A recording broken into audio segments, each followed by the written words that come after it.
된 지방시대 정책국 간부를 소개하겠습니다. 박성수 지방시대 정책국장입니다. 김동기 지방시대 정책과장입니다. 최순고 인구정책과장입니다. 차승훈의 청년정책과장입니다. 서윤홍 교육협력과장입니다.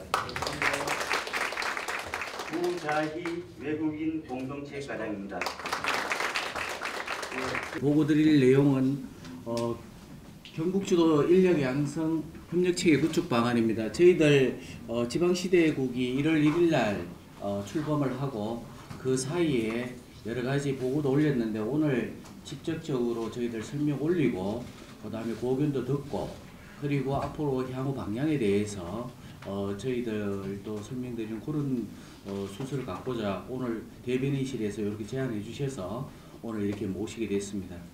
먼저 저희들 지방시대 정책국이 출범을 했기 때문에 간략하게 소개를 올리도록 하겠습니다.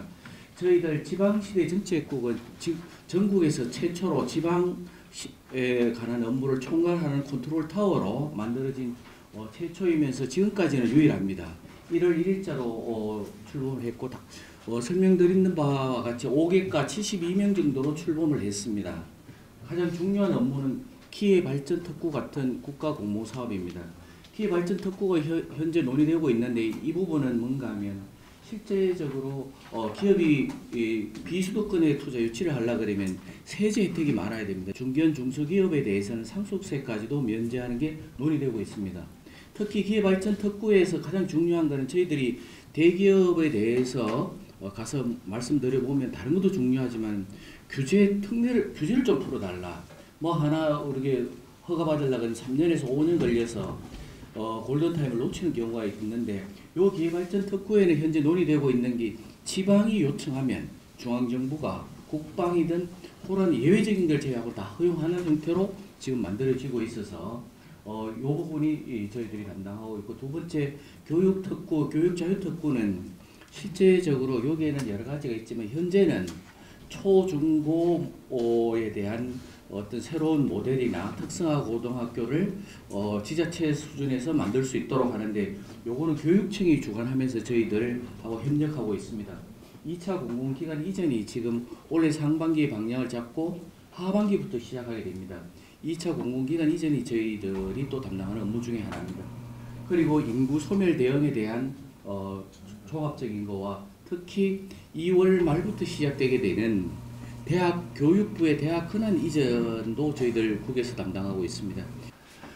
지금 지방시대에는 지금까지 보여졌던 지방시대하고는 다르게 실질적으로 폭과 깊이가 우리가 느끼는 체감하는 이상 정도로 바뀌고 있습니다. 지금까지 산업화 시대, 민주화 시대가 있었다면 이제 지방화 시대를 만들어서 다음 통일시대로 가자는 게 대통령과 도지사님이 협업을 하는 거고 기본 방향은 여러 가지가 있지만 준연방주의로 가겠다는 부분입니다. 그래서 그게 실천적인 내용으로 지금은 지방자치단체라는 명칭도 지방정부라는 이름으로 바뀌어가고 있고 실질적으로 이건 공식적으로 시도지사 협의회에서나 중앙지방협력회의에서도 이런 명칭을 사용하고 있습니다.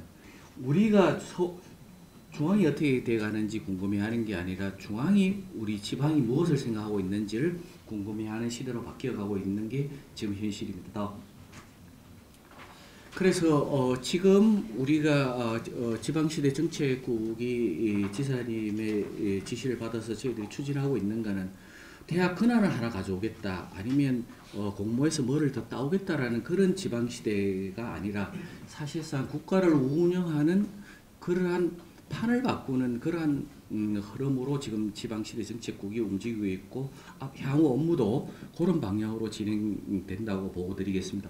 우선 국가 운영에 있어서 지금까지는 중앙정부가 독점하던 국가 운영에 대해서 이제는 지방이 할 수 없는 부분만 중앙이 나올 수 있는 중앙과 지방이 공동 운영하는 그런 흐름으로 바꿔가자는 게 저희들이 최우선 목표입니다.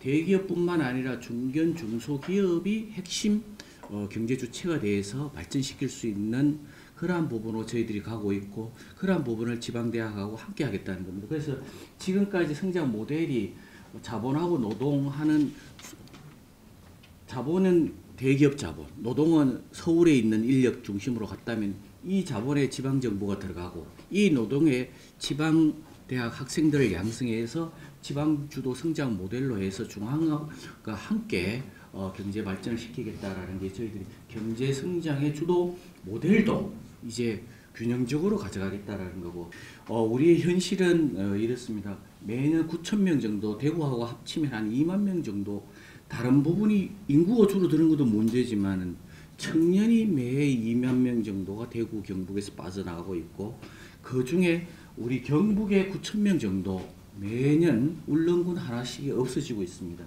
문제는 청년이 유출되는데 이러한 부분이 고령화는 진행되고 청년이 유출되면 결국은 그 부담 지어야 될 미래 세대가 없어지는 그래서 미래마저도 어려워질 수 있는 위기에 봉착해 있다는 거고 두 번째는 인구 소멸이 진행되는 게 지금까지는 TV에서 보는 거였지만 초등학교부터 대학교까지 이제 눈이 보일 정도로 우리 지역 주변에서 벌어지고 있습니다. 현재 신입생이 한 명도 없는 곳이 전국에 105곳이 있고 우리 경북에서 20% 이상 한 22개 초등학교가 신입생이 없을 뿐만 아니라 졸업생이 10명 이하인 곳은 전체 우리 초등학교가 6,000개가 넘는 걸로 알고 있는데 4곳 중에 한 곳은 지금 10명도 없습니다. 그래서 초등학교는 신입생이 줄어들고 휴교로 갔다가 폐교로 되는 이 로드가 지속적으로 진행되고 있는데 특히 대학이 앞으로 20년 이후에 가면 400개 있다가 한 200개 정도로 남아나는 반토막이 나고 우리 경북도에 총 다 합쳐서 사이버대학까지 40개인데 20년 후에 22개 정도밖에 남지 않는다는 부분의 추정이 저희들이 예의주시하고 있고 그런데 이러한 상황 속에서 왜 청년들이 우리 저출산도 중요하고 아기들도 중요하지만 저희들은 청년에 포커싱을 하면서 왜 이분들이 서울로 떠나는지에 대해서 경북연구원에서 한 3개월 동안 여기 있다가 올라간 사람들 400명 거기 있는 분들 한 100여 분에 대해서 한 3개월 동안 연구를 하신 자료를 저희들이 받았습니다. 서울로 가는 이유는 좋은 일자리가 없어서 올라갈 수밖에 없다. 그래서 그걸 찾기 위해서는 인서울에 있는 대학교를 가야 된다. 그리고 문화생활 여건이 지방이 열악해서 떠나야 된다. 그래서 이분들이 떠나는 걸로 본인들이 답변을 하고 있습니다. 그래서 서울에 모여 살아 보니까 한 30년간 돈을 모아도 집을 살 수 없고 그 다음에 살인적인 높은 물가하고 특히 치열한 경쟁 스트레스로 사실은 자살 충동을 느낄 정도로 하고 있고 그게 실질적으로 서울의 자살률이 저희들 전국 평균보다 훨씬 5%더 높고 출산율은 이러한 스트레스나 경쟁 때문에 전국 평균보다 서울이 가장 낮은 형태를 취하고 있습니다. 그러면 이분들 어떻게 하면 내려오실 수 있거나 아니면 가시려던 분이 조금이라도 마음을 바꿀 수 있느냐 했더니만 이 청년들이 이렇게 저희들한테 답변했습니다.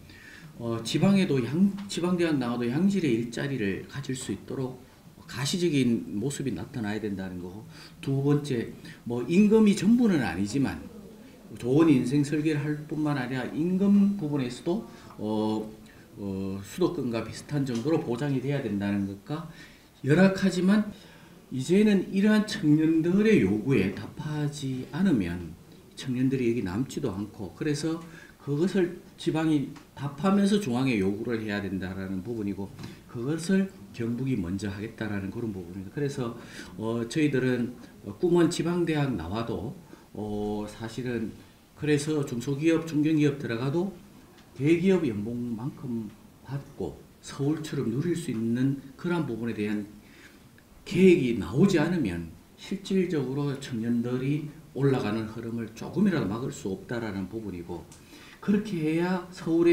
서울도 집값도 낮아지고 교통난도 살아서 서울도 살고 그리고 우리는 그 인력들이 여기 몸을 통해서 저출산이나 지방 소멸을 막을 수 있기 때문에 저희들의 최종 목표는 서울 400만 정도를 지방으로 내려와야 된다. 상당히 절박한 게 뭔가 저희들이 가서 느꼈지만 서강대 밑으로는 인력을 뽑아주질 않습니다. 사실은. 그리고 용인 밑으로는 인력이 내려오질 않습니다. 그런 상황 속에서 이미 일자리 시장은 수도권으로 기울어져 있고, 그 다음에 그걸 때문에 청년들이 인서울대를 가야 되고, 그리고 일자리에 그나마 양질의 일자리는 수도권에 어느 정도 다 있는 상황에서 청년들이 여기 머무르라 하면 머물 수가 없는 상황일 수도 있다라는 생각을 했습니다. 출산 문제로 접근했는데 청년들이 아기를 가질 수 없는 상황이라는, 청년의 포커싱을 해야 된다라는 그런 부분에 저희들이 고민을 하게 됐고, 두 번째, 출산이든 청년 문제든 단단히 사업으로 가가지고는 아무리 단계다 하나하나의 단단히 사업은 그분들이 감흥도 없고 또 그걸로 막을 수도 없습니다. 또 이걸로 해도 막을 수는 없을지 모르겠지만 패키징 형태로 이 전체 사업의 어떤 하나의 패키지로 내보내지 않으면 이분들이 감동을 하지도 않고 그거에 관심이 없다는 겁니다. 그래서 첫째, 교육 지원 혁명입니다. 우리가 만약 일례를 들면 이번에 구미도 왔다 가셨지만 대학을 다 지원할 수는 없어도 구미에서는 스스로 결정했습니다. 반도체와 방산으로 먹고 살겠다. 그렇게 정하면 저희들 도가 함께 지원을 해서 그 대학의 한과 내지는 두 개의 학과에 들어온 학생들에는 등록금 자체를 무상 지원하겠다. 이 부분이 일단 구미시에서 저희들 구미시와 1차 협의를 했고, 그래서 구미시도 오케이를 했습니다. 그래서 저희들은 이러한 한 시군의 전략 사업을 정하면 그 대학과 해서 그 과에 대해서는 저희들이 등록금을 무상 지원하는 그런 상황으로 저희들이 하기로 했습니다. 그리고 이 학생이 졸업을 해서 중견기업이나 중소기업에 가면 현재 대기업은 4,500만 원, 중견기업은 4천만 원, 중소기업은 3천만 원입니다. 요 전략학과를 졸업하고 중견기업이나 중소기업에 가게 되면 대기업 임금의 보존을 해주겠다. 중소기업은 다니는 사람은 1차적으로 중견기업, 중견기업에 다니는 부분은 대기업 임금 보존을 해주겠다. 그러나 바로 해주는 게 아니고 2년 근무 이후부터 해주겠다. 지금 중소중견기업 또는 우리 대기업 한 20개 정도 공장들이 있습니다. 어떤 분들이 전부 2년 후에 경력이 쌓아서 다 도망가기 때문에 2년 전부터 저희들이 시작해 나갈 예정이고, 대학을 졸업해서 중견기업에 남는 그 직원분이 여기서 살기로 하게 되면 10년간 주거 지원 부분에 대해서 우리가 같이 해 나가자. 이분들이 요구하는 것 중에 하나는 임대주택이든 임대주택 렌트비든 본인이 원하면 공가 리모델링 형태로 지원할 수도 있는 부분입니다. 그래서 이분들이 여기 살면서 직장을 가지고 결혼을 하게 되면 5천만 원 정도를 융자 내지는 10년 할부로 저희들이 지원할 수 있는 부분을 저희들이 검토하고 있고, 지금 현재 저희들이 보면 한 8,000상 정도가 한 해 결혼하고 있습니다. 근데 그 중에서도 우리가 지방 중소 중견기업 우리 전략 중소기업에 나와서 하는 분들은 또 좀 적으리라 보이지만 다 한다 해도 다 지원해도 이자로 지원하면 한 123억 정도 되는데, 문제는 저희들도 지금 고민하고 있는 게 이자를 지원해 준다 손 치더라도 은행하고 연결되면 담보를 요구하게 되기 때문에 결국 담보가 안 돼서 지원을 못 받을 수가 있어서 이 문제를 어떻게 푸느냐 부분에 대해서 저희들이 고민하고 있고, 그래서 이 사람들이 아기를 낳게 되면 요 뒤에 부분은 우리 아이 여성국에서 정책관실에서 저희들 하고 있기 때문에 그것과 연계시키겠다는 그런 부분입니다. 기업들이 이러한 일반적인 그뿐만 아니라 제일 중요한 거는 교육이 기업이 원하는 교육과 함께 연계돼야 되는 그런 부분이 있습니다. 우리가 지원을 시작한과 동시에 대학에서는 대학 이름만 남기고 싹 다 바꾸기로 했습니다. 그런 대학부터 저희들이 먼저 지원하기로 했습니다. 그 싹 다 바꾼다는 것의 핵심은 이렇습니다. 먼저 기업의 요구입니다. 기업은 이렇게 요구를 하고 있습니다. 그게 SK 오븐에 거기에도 1조 2천억 투자 5.5조하고도 연결되게 되는데, 첫째, 현장에 바로 투입할 수 있는 인력을 대학에서 양성해 주지 못하고 있다. 우리가 합동회의를 같이 했습니다. 두 번째, 이 사람들을 이렇게 또 쓸만하게 또 만들어놔도 지역 정착할 인프라를 시군이나 도에서 지원 안 해줘서 학생들이 또 2년 경력직에 딴 데로 떠난다. 이 부분에 대해서 도와주지 않으면 여기서 기업도 할 수 없고 그다음에 지역의 인재를 활용할 수도 없다라는 부분이 지금 기업들의 많은 요구가 있습니다. 그래서 저희들이 먼저 답변해야 된다고 보고 지사님이 1차적으로 구미에 있는 대학들 전부, 그다음에 고등학교 전부, 기업들 중에 투자하고 있다는 기업들 전부 모시고 실제적으로 저기서 회의를 하고 그 뒷날 대통령님 앞에서 기업을 투자하는 그런 일이 성사되게 됐습니다. 일단은 저희들은 이런 겁니다. 이제 대학 인력 양성을 대학에만 맡기지 않고 도와 시가 함께 하겠다. 그것도 대학만 가지고 안 되고 고등학교 단계부터 함께 하겠다 해서 경북 인력 양성 민간 협력 회의, 오늘 말씀드리는 경북 주도 인재 양성 협력 체계 구축 방안에 대해서 저희들이 협의를 했습니다. 그리고 그 뒷날 대통령님이 오시게 됐고, 그런데 그때 저희들이 기업하고 같이 협의한 게 이 부분입니다. 이제 지금까지는 투자유치실이 MOU 단계 투자유치실만 가동됐다면 이제부터는 투자유치실하고 우리 지방시대국 또 될 수 있다면 건설국도 함께 가는 걸로. 왜냐하면 여기서 5번에도 얘기가 나오기 좀 구체적으로 조금 이따 말씀드릴 텐데, 예를 들면 SK에서 대통령 앞에서 1조 2,300억을 투자하기로 했습니다. 그 MOU 단계에 저희들도 같이 가게 되는 겁니다. 그런데 요구하는 인력이 1,000명입니다. 1,000명인데 3년 내에 공장 증설은 3년 내에 끝납니다. 그때까지 저희들이 1,000명을 만들어내겠다. 돈 한 푼 기업에서 요구만 하면 우리가 대학하고 고등학교하고 협력해서 전문대 해서 필요한 인력 수준을 1,000명을 만들어내는데 거기 요구사항은 850명은 전문대 수준 이하, 150명은 대학 수준. 그거에 맞게끔 저희들이 프로그램을 짜서 하는 그런 것부터 같이 하겠다라는 부분이고, 동시에 여기 구스타 팀에는 인재 양성팀뿐만 아니라 규제개혁팀, 그 다음에 그분들이 요구하는 정주 요건팀, 이렇게 3개 팀이 동시에 가서 기업들하고 하겠다. 그래서 이러한 부분을 1시군당 특화된 부분을 지원해서 그것을 연결시킨 연합대학 공유 캠퍼스로 저희들이 장기적으로는 발전시켜 나가겠다는 그런 부분이 있습니다. 저희들이 85% 정도가 대학 인력 못지않게 전문대나 고등학교에서 나온 인력들을 기업에서, 특히 대기업 중에 지방에 있는 공장들이 요청을 하고 있었습니다. 그래서 저희들이 고졸 청년 성공 시대라는, 고졸 청년들이 정말 일 잘하고 그다음에 편하게 살 수 있는 경북을 만들어라는 지사님 지시에 맞춰서 저희들이 그분들의 진정한 뜻을 물어봤습니다. 고등학교 교장 선생님들 다 모이셔서 저희들하고 협의한 게 뭔가, 기업하고 3자 회의에서 자, 마이스터고나 특성화고 먼저, 이 문계고는 조금 그렇다 손치더라도 기업이 요구하는 교과목을 2학년 때부터 개설하자. 그리고 3학년 때는 인턴을 하고 바로 졸업하면서 바로 그 기업에 들어갈 수 있는 길을 같이 모색해보자. 그걸 노력하자는 걸로 교장 선생님들도 구미에 협약하면서 일단 시작을 했고, 이것을 저희들이 포항, 경산, 안동, 상주, 영주 등으로 저희들이 확산시켜 나갈 예정입니다. 특히 고졸 청년들이 이렇게 마음껏 일할 수 있도록 도와 시군이 인프라 기본 한 3가지 정도는 저희들이 지원하기로 했습니다. 첫째 하나는, 고졸 취업자들이 중소기업이나 중견기업을 갔는데 내가 공부하고 싶은 인생 설계를 하고 싶을 때에 그 관련 학과로 들어갈 때에는 그 대학 등록금을 무상 지원하자라는 부분에 대해서 구미시와 저희들 경북도는 1차적으로 협의를 했습니다.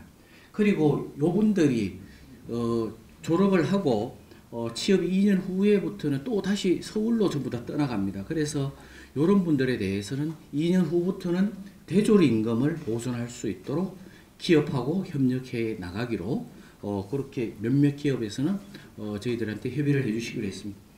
그리고 군 복무 후에 중견기업에 다니다가 군 복무 끝나고 나면 전부 서울로 떠나는데 아진산업 같은 경우에 경산의 아진사업은 이분들이 다시 돌아오도록 하기 위해서 기본급의 300% 정도를 복귀 시에 지원하는 체계를 갖춰놨습니다. 그래서 이 부분에 대해서도 우리가 기업과 함께 지원할 수 있는 방안을 검토하겠다는 말씀 드리고 있습니다. 지역의 인재를 못 구하거나 그러한 부분에 대해서는 해외 우수 인재까지도 저희들 모셔오겠다. 특히 기업의 같은 경우에 대기업 같은 경우에는 물론 최고급은 서울에서 하지만 그래도 현장에서 필요한 실용 기술 같은 경우를 하려 해도 인력이 없어서 그런 부분에 대해서는 우리가 해외 우수 인재를 직접 가서 모집해 올 수 있는 지금 지역 특화 비자 외에 강력 비자도 지금 특별법으로 법을 개정해서 지금 준비 중에 있고 우리가 직접 나가서 우수 인재를 모셔올 수 있고 그리고 여기에 학부 부모님들도 같이 동반 초청할 수 있고 그리고 지금 있는 시군 단위가 아니라 강력 단위로 할 수 있는 그런 특장점이 있습니다. 그리고 그런 분들이 오셨을 때 저희들 법무부하고는 어느 정도 협의가 되어 가고 있는데 도립대에 어학당 비슷한 거라서 이분들이 조기 정착할 수 있도록 법무부와 공동으로 조기 정착 프로그램을 할 수 있도록 그렇게 준비를 하고 있다는 말씀드리겠습니다. 질의 답변의 시간입니다. 질의하실 분께서는 거수를 하시면 소속과 성명을 말씀. 네, 질문 드리겠습니다. 국제전을 영웅 기자입니다. 교육 대전환이라 하는 그 장한 어떤 타이틀을 보시는데 실질적으로 안에를 자세히 살펴보면 반도체 학과라든지 이공계 안에 한두 개 학과 정도인데 실제로 그 지방 대학들이 안고 있는 우수한 문제점과 이런 걸 가지고 있는데 그 대학들 자체도 특성화된 학과를 뭐 인문사회 계열과 마찬가지로 이공계 쪽에 종합적인 어떤 발전 장기적인 안목을 가지고 이제 교육부에서 하는 예산을 전반적으로 가져와가 지방에서 할 수는 있는데 실제로 교육 공무원들이 교육이 전문직인데 일반 행정 공무원들이 지금까지 수십 년간 노하우를 쌓아놓고 온 교육부 너가 다 봐라 우리가 할게 그 특정 이공계 학과에 취업을 하기 위해서 또 인력을 구하기 위해서 또 교육 대전환 그 부분만 하겠다 이건 모르겠지만은 교육부 전반을 어떻게 한다 이거는 그 사람들이 수십 년간 쌓아온 다 거기도 고시 출신들이 해오고 있는데 그 사람들의 어떤 전문성도 인정해 가면서 일부 지방에서 유리하게 할 수 있는 부분만 부분적으로 발췌해가 가져오는 게 제가 봤을 땐 더 성공적인 모델로 갈 수 있을 것 같은데요. 기본 그러니까 뼈를 깎는 고통으로 지방대학들이 경쟁력을 가지는 그 국가 경쟁력을 봤을 때는 인문사회 쪽에라도 많은 인력이 나와줘야 이공대학을 나중에 받쳐주면서 우리가 진짜 OECD에 1등, 2등 가는 국가로 가려면은 이공대가 최고가 아니고 인문사회 쪽도 있어야 된다 하는 그런 부분이 있는데 거기에 대해서 국장님께서 어떻게 생각하십니까? 예. 두 가지 말씀 주셨는데 하나는 사실은 대학 근안을 교육부에서 가져오더라도 좀 제한적으로 가져오라는 부분하고 이공계만이 아니라 인문계도 좀 같이 살려야 된다라는 말씀이십니다. 사실은 그 이번에 교육부 근안을 가져오는 데 있어서 사실 뭐 한꺼번에 전부 막 이런 부분은 아닐 수 있고 또 지금 교육부에서 대학 근안을 하는 데가 해체가 됐습니다. 그래서 교육부의 상급 협력관님들도 우리하고 같이 고민하고 이러는데 그런데 저런 건 있습니다. 우리가 교육부 근안을 다 가져오느냐 안 가져오느냐 근안의 문제는 또 중요하지만 과연 우리가 지역에서 필요한 인재를 지역에서 책임져야 된다라는 기본 생각은 있고 그걸 교육부가 돕고 그다음에 우리가 할 수 있는 능력만큼부터 이렇게 확대해 나가겠다 이제 그런 부분입니다. 지금 제가 교육부 교육 쪽에 거의 하나도 모르는데 한 달만 가도 현장에 가보면 뭐 어떤 인력이 필요한지 현장에서 절실하게 하는 얘기가 있어요. 근데 왜 교육부에는 그 얘기를 정확하게 모르고 있어요. 그리고 제일 중요한 건 이거예요. 시군에서 아무 관심 없는 사업을 교육부에서 링크 사업이다 해가지고 전부 다 하면 그래야 산학협력을 시키는데 거기 안동시에는 그 사업이 뭔지도 몰라. 그런데 돈은 돼야 돼. 이런 것만큼은 최소한 지양해야 된다는 거고, 저희들이 한꺼번에 다 하지도 않고 저희들이 꼭 필요한 인력을 양성하는 부분만큼 먼저 권한을 가져오고 점차적으로 확대해 나가고, 거기에는 교육부에 말씀하신 우수한 분들이 우리 지역의 교육협력가로 내려와서 같이 협력하기 때문에 조금 걱정은 덜 하셔도 된다는 말씀 드리고, 저희들이 이제 특성화 시키면서 사실상 지금은 일시군 그 전략학과는 보통 이공계 중점으로 돼 있어서 인문계라든지 이런 특히 안동 뭐 이런데 이런 부분이 우수한 인문계 학과도 있고 또 그런 걸 살려야 되기 때문에 이제 그런 부분에 대해서도 저희들이 같이 고민을 하겠습니다. 다만 예를 들어서 안동대에서도 유교학과가 있는데 또 뭐 모공대도 유교학과 있어야 되고 또 전부 다 뭐 국어국문학과가 전부 다 모든 대학에 있어야 되는 그런 거는 아닐 수 있다. 어느 특성화된 만약에 뭐 이런 거에 좀 이렇게 해서 같이 갈 수 있는 방안도 저희들이 한번 협의해 가면서 그래 하겠다는 말씀 드리겠습니다. 모두 마치겠습니다. 오늘 브리핑에 참석해 주셔서 다시 한번 감사드립니다.